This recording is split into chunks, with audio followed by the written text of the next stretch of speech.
Wednesday episode of the Dobbin Bandits. I'm Orrin Phillips, and this is an Orrin only episode. And it is an Orrin only episode with a amazing guest. It is Ann Nocenti.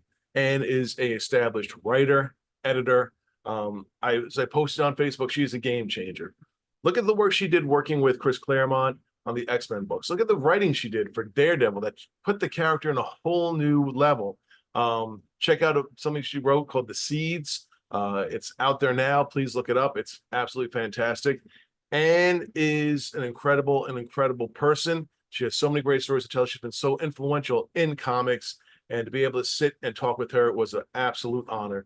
So, without further ado, Ann Nocenti. So, the first question we ask everyone is, how did you first discover comics? I answered an ad in the Village Voice and started writing them when I was really young. And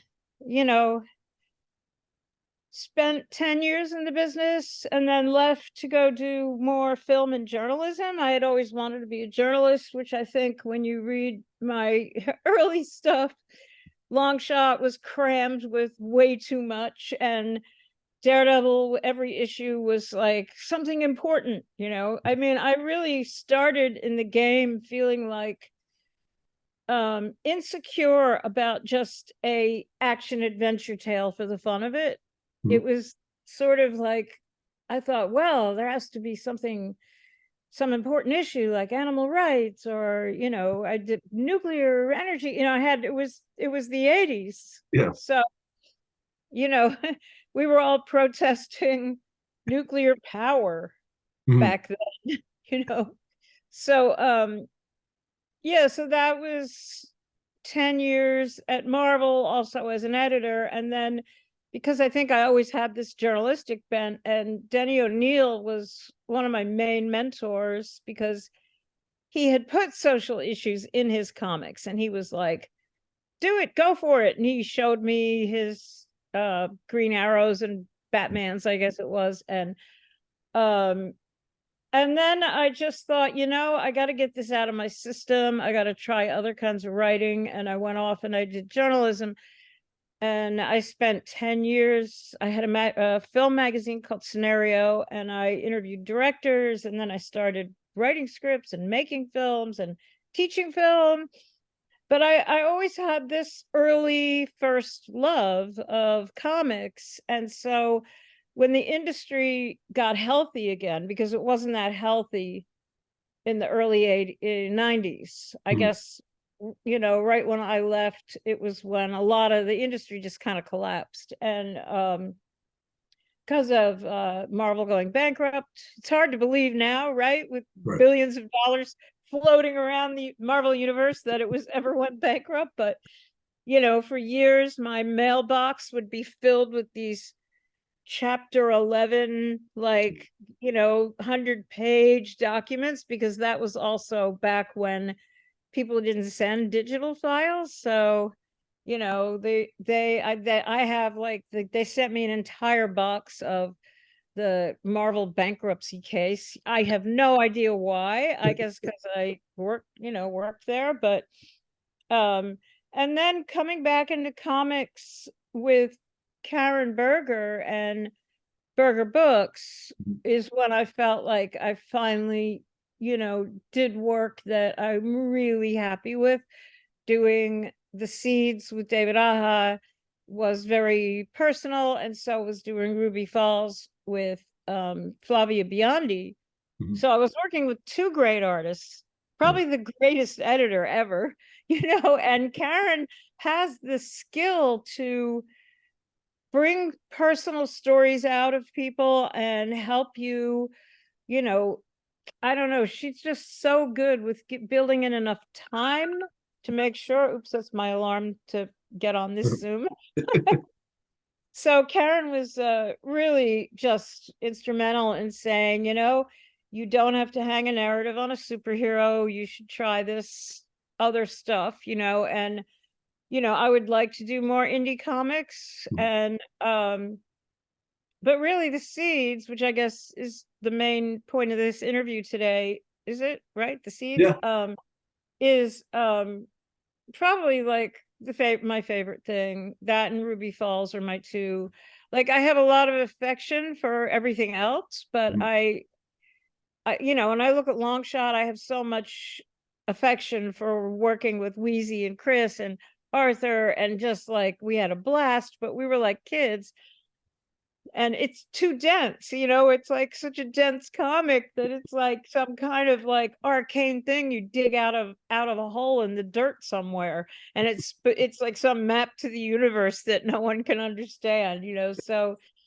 Um so now I'm back at Marvel I just finished up a Storm series and a Captain Marvel series, so I'm back. I like the ladies. What can I say? I like writing the females. The Storm story came a lot out of, they sent me a couple issues and said, we want you to do Punk Storm.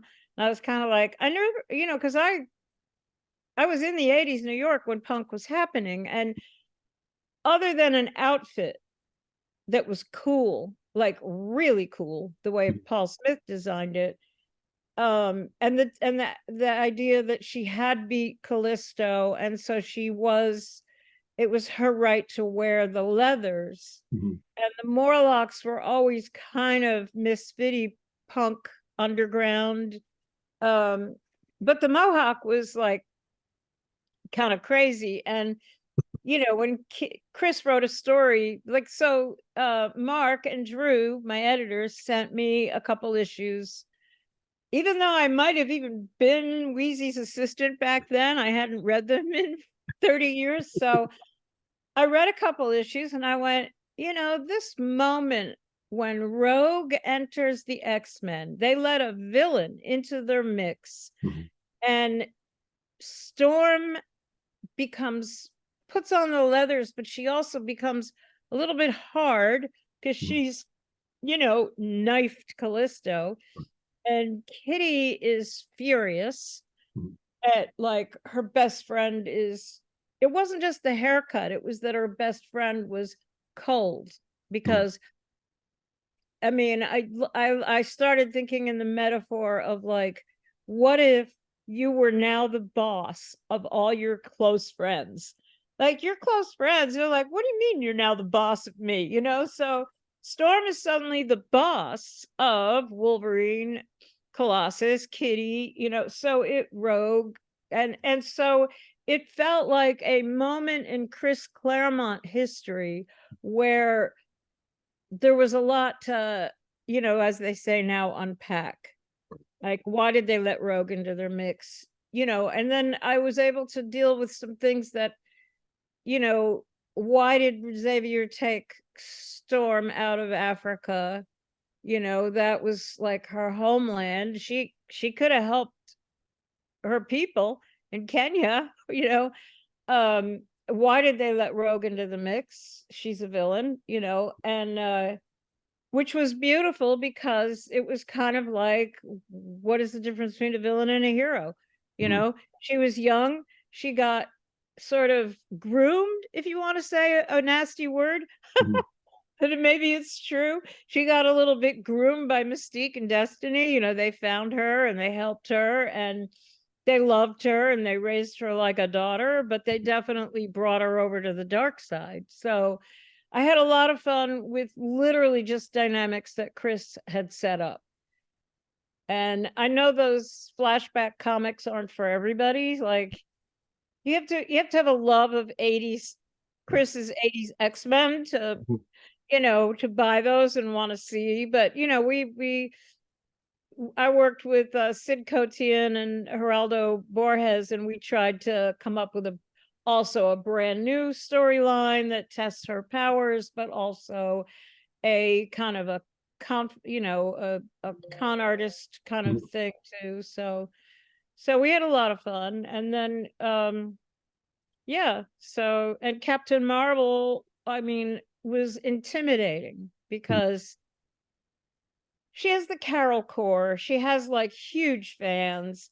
Kelly Sue DeConnick is like a goddess to me. Kelly Thompson did such a great job. And it felt like a huge thousands and thousands of Captain Marvel fans and great Captain Marvel talent, and you try and jump in on the run on something like that, and you don't, normally in the old days they'd keep you on a book for years.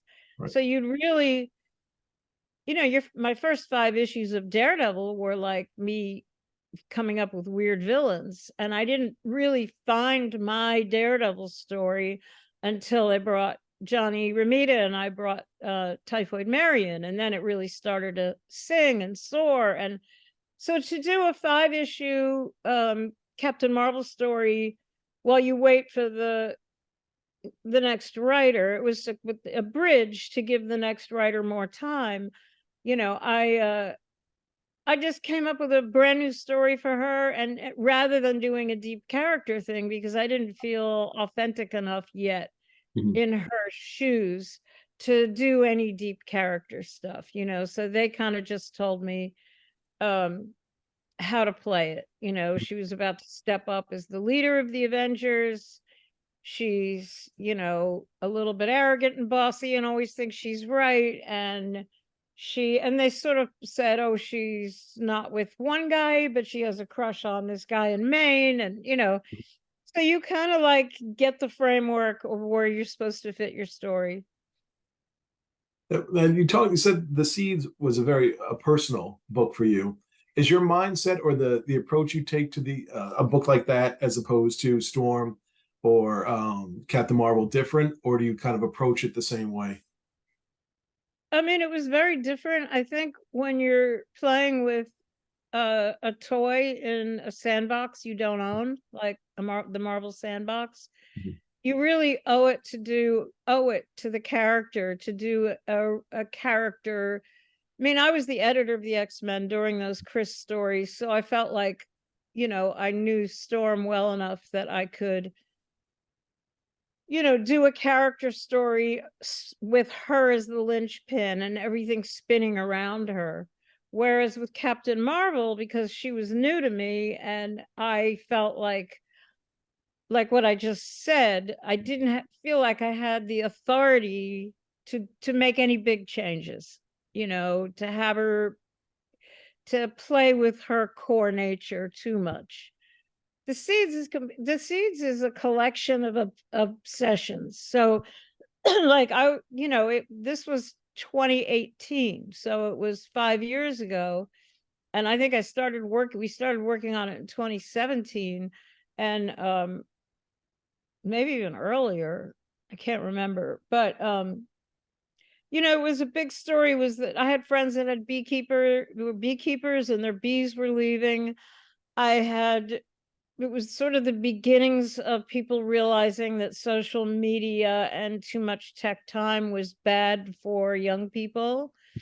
I had some friends that were having real problems with never leaving their house, you know?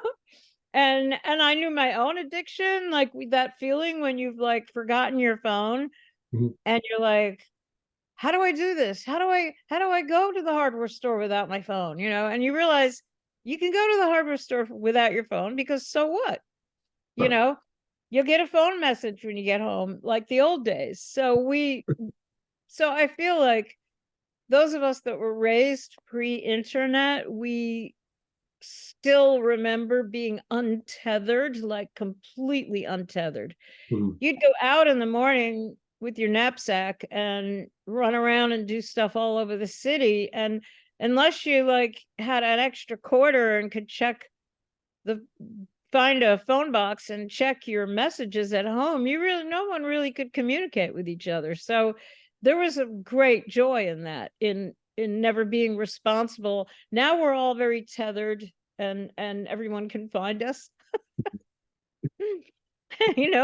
and track us. So I think it came out of me being curious about the original Luddites. Luddite became a kind of an insult for a while. A Luddite, people said Luddite when you like couldn't get up to speed in some technology, but the original term was not an insult. The original term was I think his name was Jeff Luddite. I forget what his name was, but he realized that the looms, the looms that they were creating were going to take a lot of jobs away from people who made cloth. And it was like the smashing of the machines became a big symbol. Like, why do we want a machine doing something? It takes jobs away from people. And that was 100 years ago or whenever it was. I probably have that date wrong. When was it? I don't know. The first industrial revolution. And then of course you had great films like Modern Times with Charlie Chaplin, trying to like move things down a conveyor belt and just completely messing up. And fast forward to today, when we have what I consider a kind of a bait and switch, that technology was always supposed to relieve us of boring things so that we could have fun. And instead, it's trying to like write novels and make movies and write songs. And I'm like, wait a minute, which is what the whole writer's strike was just about, to say that you can't, as a studio, generate a screenplay using, AI generated chat GPT 8 or whatever we're up to, and then send it to me and tell me to polish it. But call it an original script. There's no such thing as an original script made from AI, because AI is built on everybody's scripts, so. Makes sense. Now, you had mentioned how much Karen Berger had helped and influenced you with this project. For you as an editor, what was your editorial style with working with writers and artists? How did you approach them? I mean, I learned everything because Marvel has a great system of editors and assistant editors. And back then, I felt like it was a better place because you also were supposed to know how to make comics. So, you either wrote them, drew them, inked them, lettered, colored, whatever. You were part of the process. And I don't even know why there started to be these rules that after I left, that they didn't want the editors making comics, which never made any sense to me, because if you don't make them, on some level, Karen Berger is an immense talent that never had to make a comic to know what she was doing. But so there are exceptions. But what it was great for was, I was assistant to Al Milgrom. Al Milgrom would show me, how do you go over storyboards? How do you make sure everything flows and that the eye goes the right way, and that there's there's like a billion little pieces that go into making a perfect comic book page. And so he didn't sit me down and teach me. It's just artists came in with their layouts, and Al would go over them, and I would just like be absorbing everything like a sponge. And then when I was assistant to Louise Simonson, Wheezy, I just watched how she dealt with Chris. And Chris is a fountain of too many ideas. And you just have to like listen and pick the good ones. And I feel like I was a sponge, and I became a little bit of Denny O'Neil, a little bit of Al Milgrom, a little bit of Weezy Simonson. And mostly what I learned is that you try really hard to hire the most talented people you can, and then you get out of their way. So if, when we put Bill Sienkiewicz on the New Mutants, Chris and Bill, you just got out of their way, because they were both bubbling with ideas. And and I would sit there at their lunch meetings, and they'd be bubbling with ideas and for all this kind of stuff. And when you have an artist like Bill Sienkiewicz, you can say, what about this guy Warlock, and he can grow, and he can, and it was sort of like perfect for Bill, because Bill is a constantly changing in experimental artists who went from Neil Adams to abstract expressionism to, you know, Ralph Steadman, to everything that he had influenced him. And you have to keep giving him challenges, you know. And so to give him a challenge like Warlock or Legion or Demon Bear, those were like, you know, something that he could really run with. Otherwise, you'd lose him off the book, you know. You made a really good point about putting the right team in place. How do you do that? How do you know what pieces fit, what personalities fit, or is it just sort of a roll of the dice each time? I mean, it just sometimes it just happens naturally because artists and writers talk to each other and they want to work together. So like, you know, David Aja and I had done a Daredevil together and we really enjoyed doing it. It was this bullseye Daredevil and a lot of firecrackers in a bar. You know, it was like my kind of story.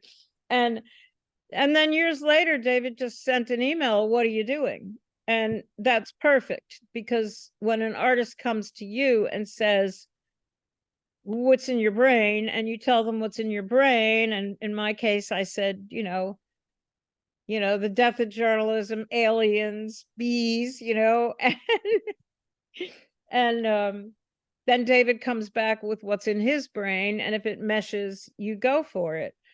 As an editor, like I had Bill Mantlo, who was such a great professional, and he teamed up a lot with Sal Buscema, and I think he was doing like 3 books for me. He was doing the Hulk, he was doing maybe Micronauts, I think Rom for a while. I mean, he was doing a lot, and he's just kind of an unassailable professional, and he just knows what he's doing. You don't have to. And then Joe Duffy and Cynthia Martin took over Star Wars, and you just get out of their way. Joe Duffy was so good at writing Star Wars that you just got out of her way. And Cynthia Martin had this like beautiful grace and finesse to her work. So all the sword play, you know, and the creating of new characters was a lot of fun. So it's, you know, part of the job is being like a managing editor and making, you know, like Virginia Romita taught everyone at Marvel how to be on time. So, you know, she taught us all, if you don't stay a few steps ahead of the machine, it's like that modern times Charlie Chaplin. Right. You know, if you go to a party one night and are hungover the next day and don't read that script, then everything starts to pile up on you and you're in trouble. So it's really the art of staying ahead of the machine, because, you know, if you have 8 books that you're editing, that's, you know, that's like, you know, 8 scripts, 8 letterers, 8 colors, 8, you know, and then you have another level of, like, sometimes, you know, stories can get in trouble. A lot of writers, you know, the arc, keeping control of the arc, the 3rd act of every comic, you know, that turning point is like all these little pieces that can suddenly, you can have trouble, or someone gets sick and you lose your inker. You know, there's always like fires to put out. Right. And back then we still had the comics code. So we also had to send our books through the comics code, and they were pretty easy to deal with. They didn't care about violence that much. They cared about nudity, you know, they were swear words. Until then, I guess Marvel just threw that off and said, forget it, no more comics code. I think it coincided with people realizing that comics were not for kids. You know, at least not Marvel comics.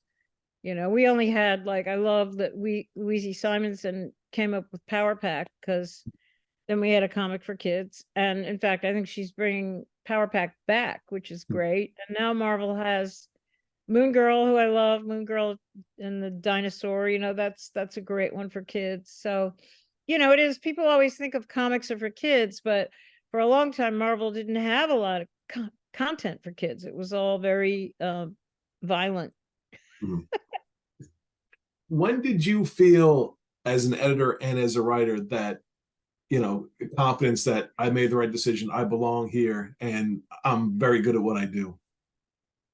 I mean, I think it's the thing about storytelling is that it's a lifelong learning process because, I mean, you never get on top of it's a lifetime of study. You watch movies, you see how, you read books, you see how stories are built, you figure out what stories excite you, and it's a never ending learning curve. So, well, I think, I mastered keeping my books on time, making sure they were good, getting them out. There's no end. It's a lifelong craft, storytelling. Like you can still mess up, you know. How do you know when you're writing a book? Because we've spoken to different writers that it's maybe time to step away from a book, or maybe time to start a new project when you sort of hit a wall with the character. How does a writer know when it's time to maybe switch? Well, the only time I was a long time on a book was Daredevil for 4.5 years or 5 years or something. And I think what happened was I was kind of moving away from comics and heading towards journalism and film. Mhm. I was starting to get screenwriting work, and I think I needed a break because, I had done all these big epic stories and small stories, had taken them on the road and came back, and then I think did some kind of like didn't know who he was narrative, and then I started getting him involved because my style with Daredevil was always to just go out into the streets of New York where he lives, go to Hell's Kitchen and see what's going on. And there was a lot of activism at it towards the end of my run. The streets were just filled with a lot of activists, and I had to meet an activist, and she was Black.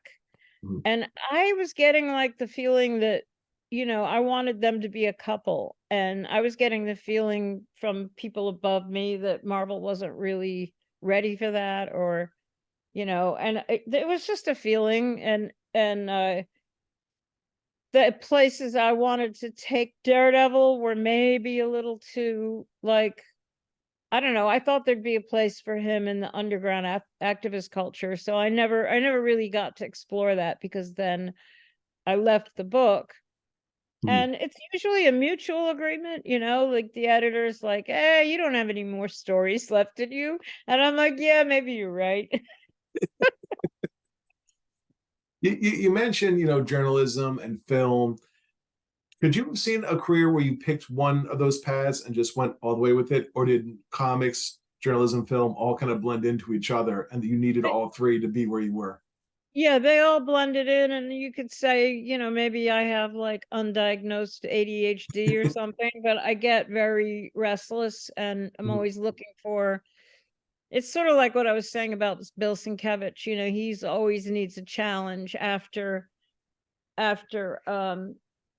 New Mutants. He did Elektra, and he was able to get a little wilder. And then by the time he was at Stray Toasters, he was doing, he was following his heart. Right. So I think a lot of it is just not wanting to get stuck and not wanting to be repetitive. And sometimes, as a storyteller, switching forms helps Mhm. because comics is fantasy, fantasy, fantasy, fantasy when it's a superhero Right. genre. And it's also, and at some point you're like, well, I want to do something that doesn't have a superhero in it, or I want reality. You're craving reality suddenly, and that's when you need journalism. Like, I really want to write a journalistic piece. So I ended up going to uh writing some fiction films, and then I ended up I don't remember which came first. Oh, going to Baluchistan and doing a film about falcon hunters, Wow. and then doing journalism about falcon hunting, and then went down to Haiti and helped start a film school in Haiti, and then started making films in Haiti. And sort of all these experiences really infantile in like fantasy worlds all the time. Honestly, if you could peer into the mind of any writer, comic book writer and artist, and you realize that they're driving down the road thinking about how, like, well, if I, if I sucked her soul out and then I left, and then I put her soul in about, and you're just like, the thoughts, and people would think we're all just Looney Tunes, but it does keep us, maybe infantile is too negative a word. It keeps us very childlike, I think, and there's nothing wrong with being childlike your whole life, as long as Mhm. you can pay the bills, you know. I say, is it hard to switch it off, all the stories and creativity from things you see?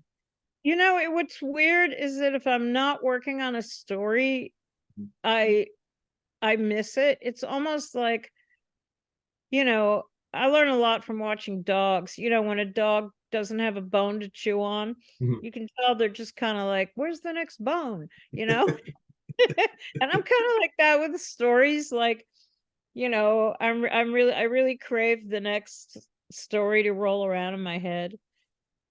When you're Yeah. when you create a character, what starts first? Is it an idea of the characteristic of the person? Is it a look? Is it a name? What do you usually I mean, start with when? for superheroes, it's often the hero that you start with. So for instance, Daredevil, to me, when I realized that he was like, a lapsed Catholic who wore a devil suit, a Mhm. lawyer, if he couldn't, fix the problem with the legal system, he punched the problem away. Had a kind of history of falling for troubled women, because when I came on the book, there were already, I think, the stories with Karen,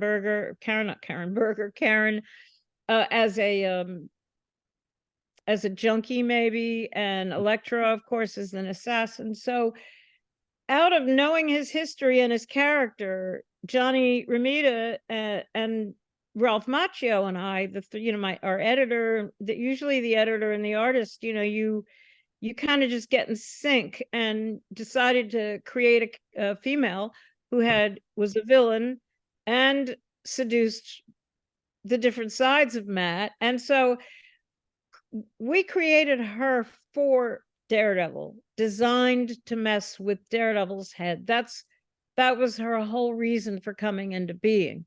Mhm. And it worked, and it was a lot of fun. It was a blast. And I think that it's similar with Storm. I recently with Storm, it was kind of about how she was feeling like she had to get, if you're going to be the boss, you have to, because she's taking over the X-Men, you have to suddenly create distance with your personal relationships to a certain degree, and it was making her appear cold. So the villain came the villain came as somebody that could be somebody who could twist what was going on in her mind at that point in her life. Gotcha. So again, came up with a villain that would work for that particular narrative. Storm seeming to be cold and aloof, and and then for the Seeds, it was just things I'm upset. I mean, I'm Astra, I'm a journalist, so a lot of the stuff, the newsroom stuff, is out of my life. And I have friends, my grandfather was a farmer, so the farmer is my grandfather, and the complicated feelings that farmers can have when Mhm. they have to kill these animals that they've have some affection for. And then of course you work with the artists, like David Aja has his own feelings about nature, about tech, Mhm. and the aliens. I loved when I sent him. He was like, well, what kind of aliens, and I was like, I don't want them to be superior, I don't want them to be super evil or super kind. I want them to be like a bunch of guys that are calling themselves plumbers, but they're not really plumbers, and they've come over to fix your sink and they make a mess. I wanted them to be just like anybody. Right. And so he ran with that and designed them in this like super creepy, but kind of exactly as I pictured them. It was amazing. It was just I pictured them as kind of like, I don't know, what do we do next? Drill a hole in her head? Like, it's just like this. So we had a lot of fun with that. And then of course David came up with the color and the design and the 9-panel page. And then I learned a lot from him, because just watching how I usually do 4-panel pages so that the artist can, combine panels and make a spread if they want, or add panels. And David would turn every 4-panel page into a 9-panel page. Mhm. So it gave him a lot of freedom to be very musical with it, and to, focus and highlight. And, so that was a lot of fun. And Yeah. then with Captain Marvel, again, I didn't feel like I could do something too deeply character driven, because that was for the next writer, the real writer. A series has a main writer, and I'm just doing a bridge. I Right. didn't even know why. It was just, I think the next writer needed time, because when you're taking over a series, you really have to come up with some powerful new arcs. But when you're just doing a 5-issue thing, I took cues from my editor, Sarah. She just said, well, she always thinks she's right, and she's a little bossy, and I thought, okay, I'm gonna have her meet some kids who push back, so I had her meet these kids in an urban neighborhood, and she got up there as on a speaking engagement as a maverick, and they were like, yeah, you're a maverick, really?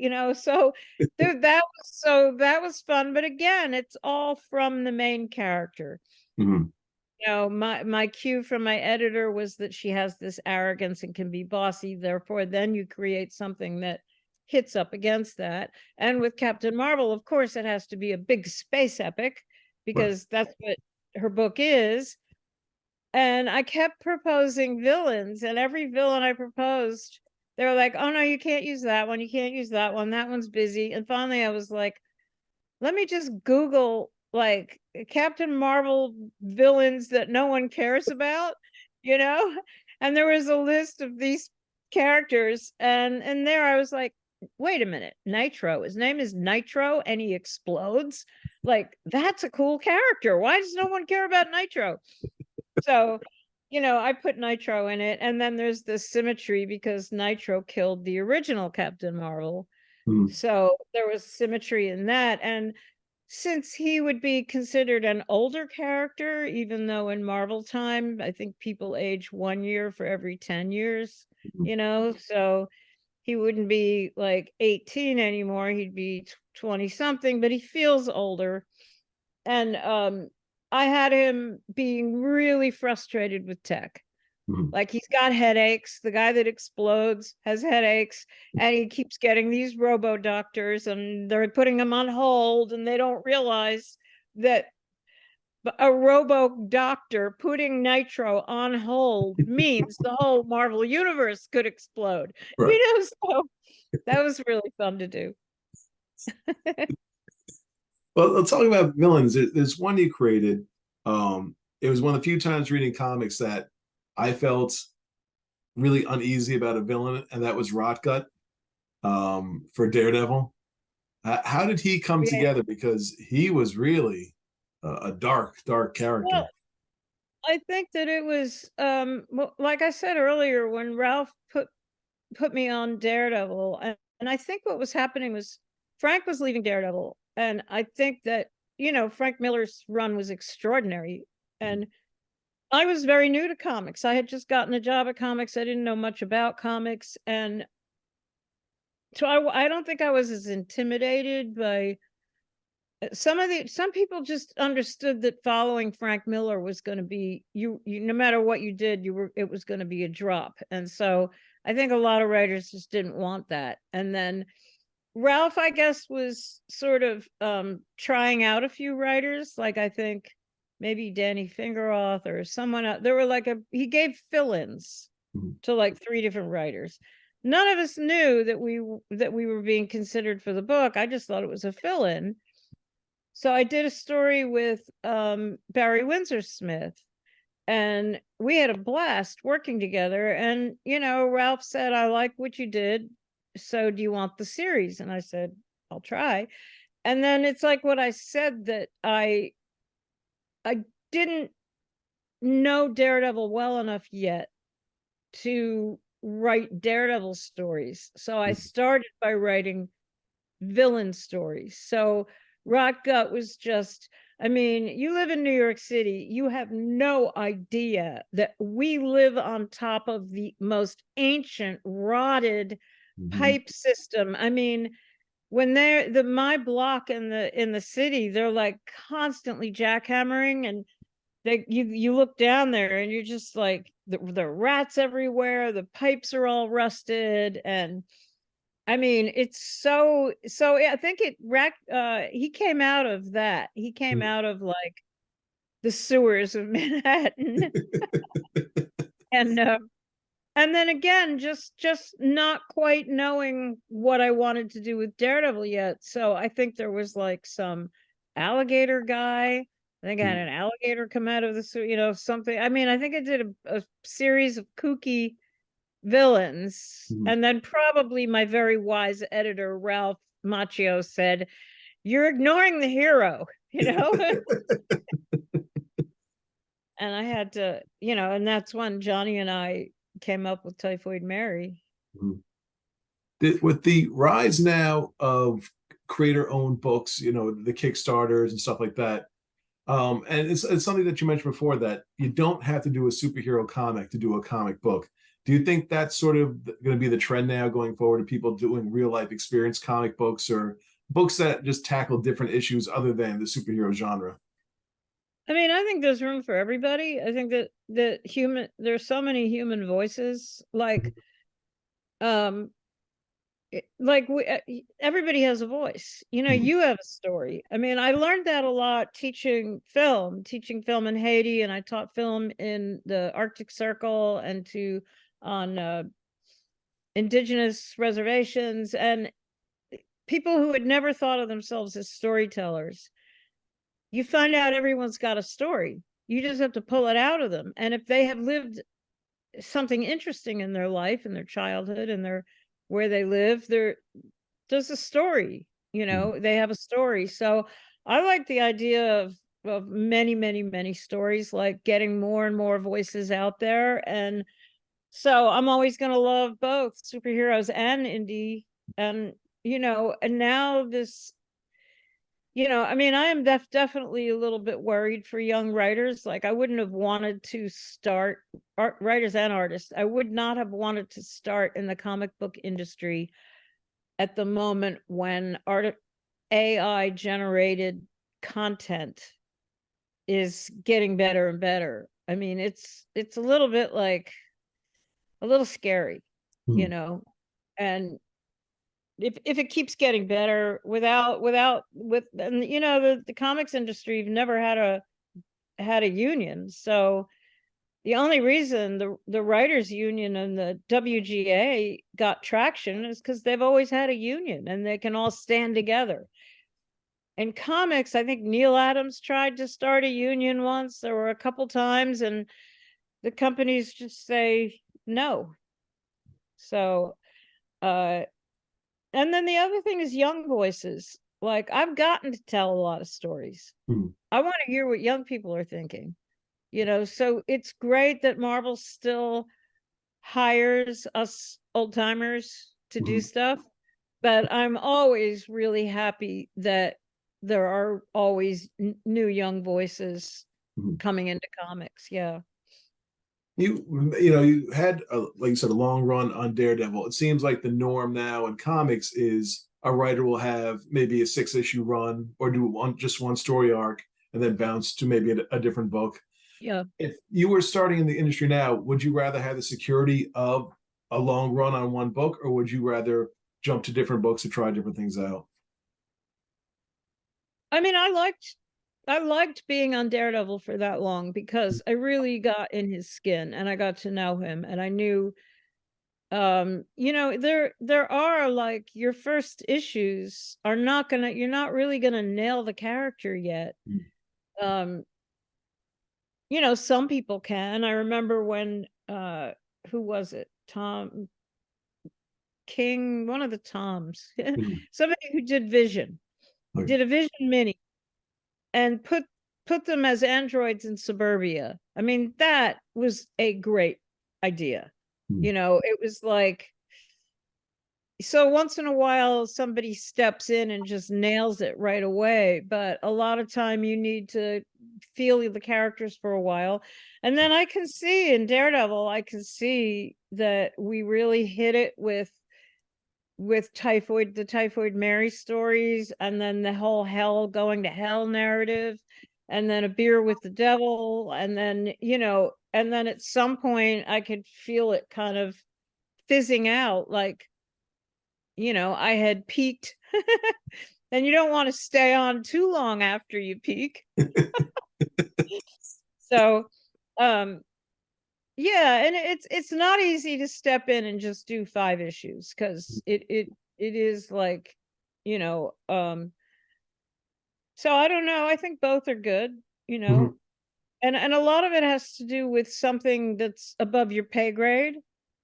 Like the X-Men Legends, I did an X-Men Legends Longshot, and then I did the Storm mini, and you know, I just read Louise Simonson's first issue of Jean Grey, and I love it. It's like she's like telescoping time. It's like from the past but also the future, and I love a Jean Grey who makes you nervous. That's my favorite Jean Grey. So like, you know, I'm loving it, but I'm of that time, you know.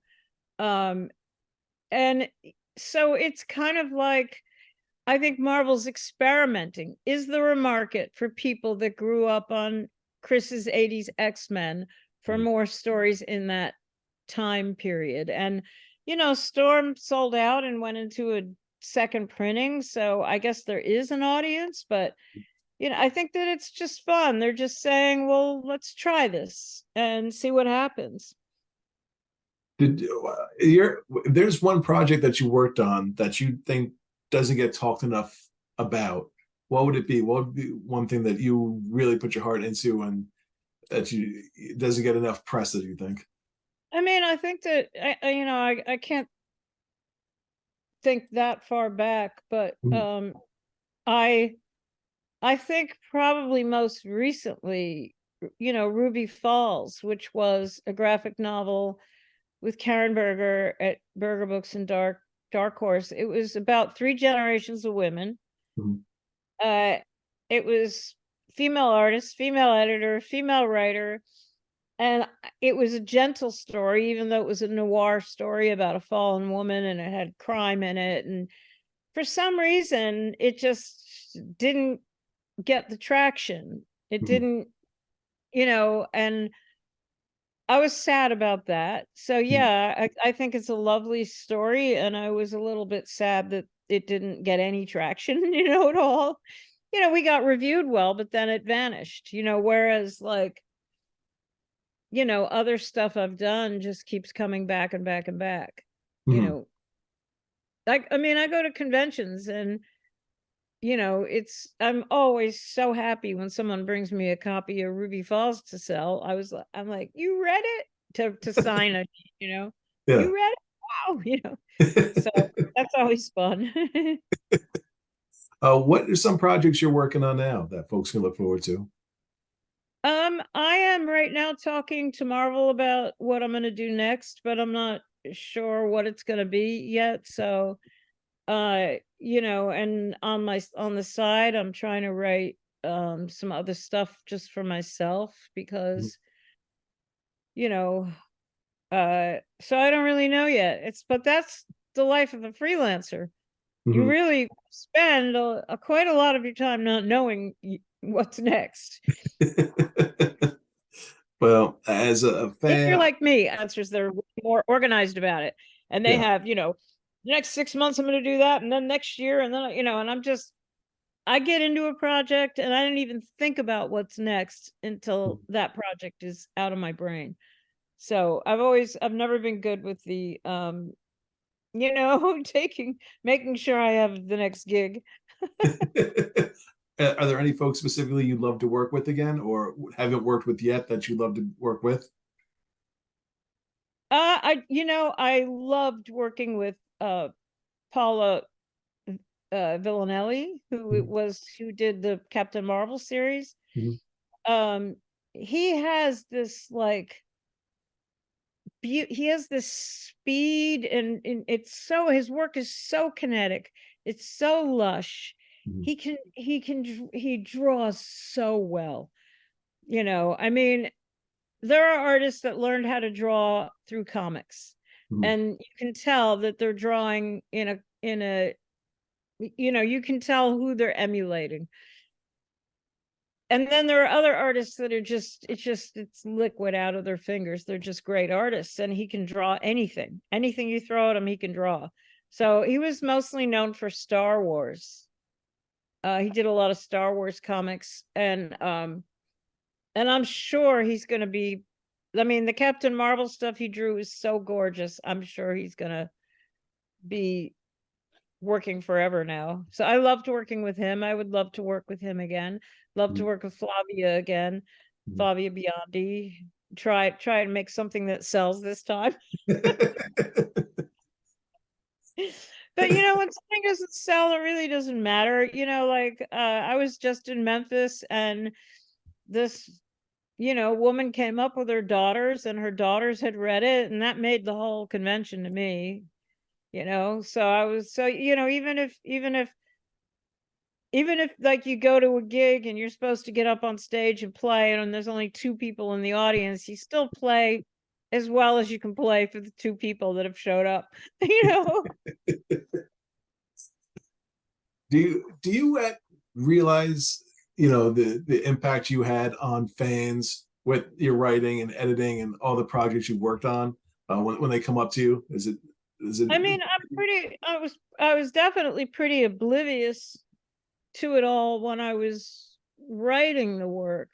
Mhm. But again, I just did this great con in Memphis, and people would come up to me with some particular story that had had such an impact. And sometimes I felt a little guilty, like, somebody who read the animal rights stories and became a vegan, or, that some story you did had a profound impact on someone, or the Mhm. seeds. Like lately, I've had people come up with the seeds and say, I now have a thing where I put away my phone for a certain amount of hours a day. And so you realize that, and it happens all the time. It's just like, and sometimes it's a little scary. Sometimes it's somebody that was too scared by something, like you were saying with, what was his name? Rotgut. Yeah. And certainly I have a lot of people that come up and say that their young adolescent brains were twisted into knots by typhoid. And I always feel really guilty about that one, But it made an impact on folks, and it made an impact on comics in general. So did something right. I hope so. And we are back. Yeah, I'm so thrilled to have spoken to Anne. It's one of those videos I watch a few times because there's so much great stuff. She has so many wonderful stories to tell, and so much more stuff coming out. I mean, Storm out recently. I hope everyone picked that up too. Thank you, Anne, so much for taking the time. We'd love to have you back. There's so much more to cover with your career. So thank you again for being on the show. And another thank you to Mr. Ryan T. Murphy. Ryan is supporting us. He has a film out called Christmas at Wayne Manor. Check it out on YouTube. I think you're really going to like it, comic fans. Ryan, thank you again so much. If you guys are interested, let us know on Facebook, messenger us. Let us know how you can get involved. So Ryan, again, thank you. Thank you guys for watching. Thank you guys for listening. And we'll see you on Friday.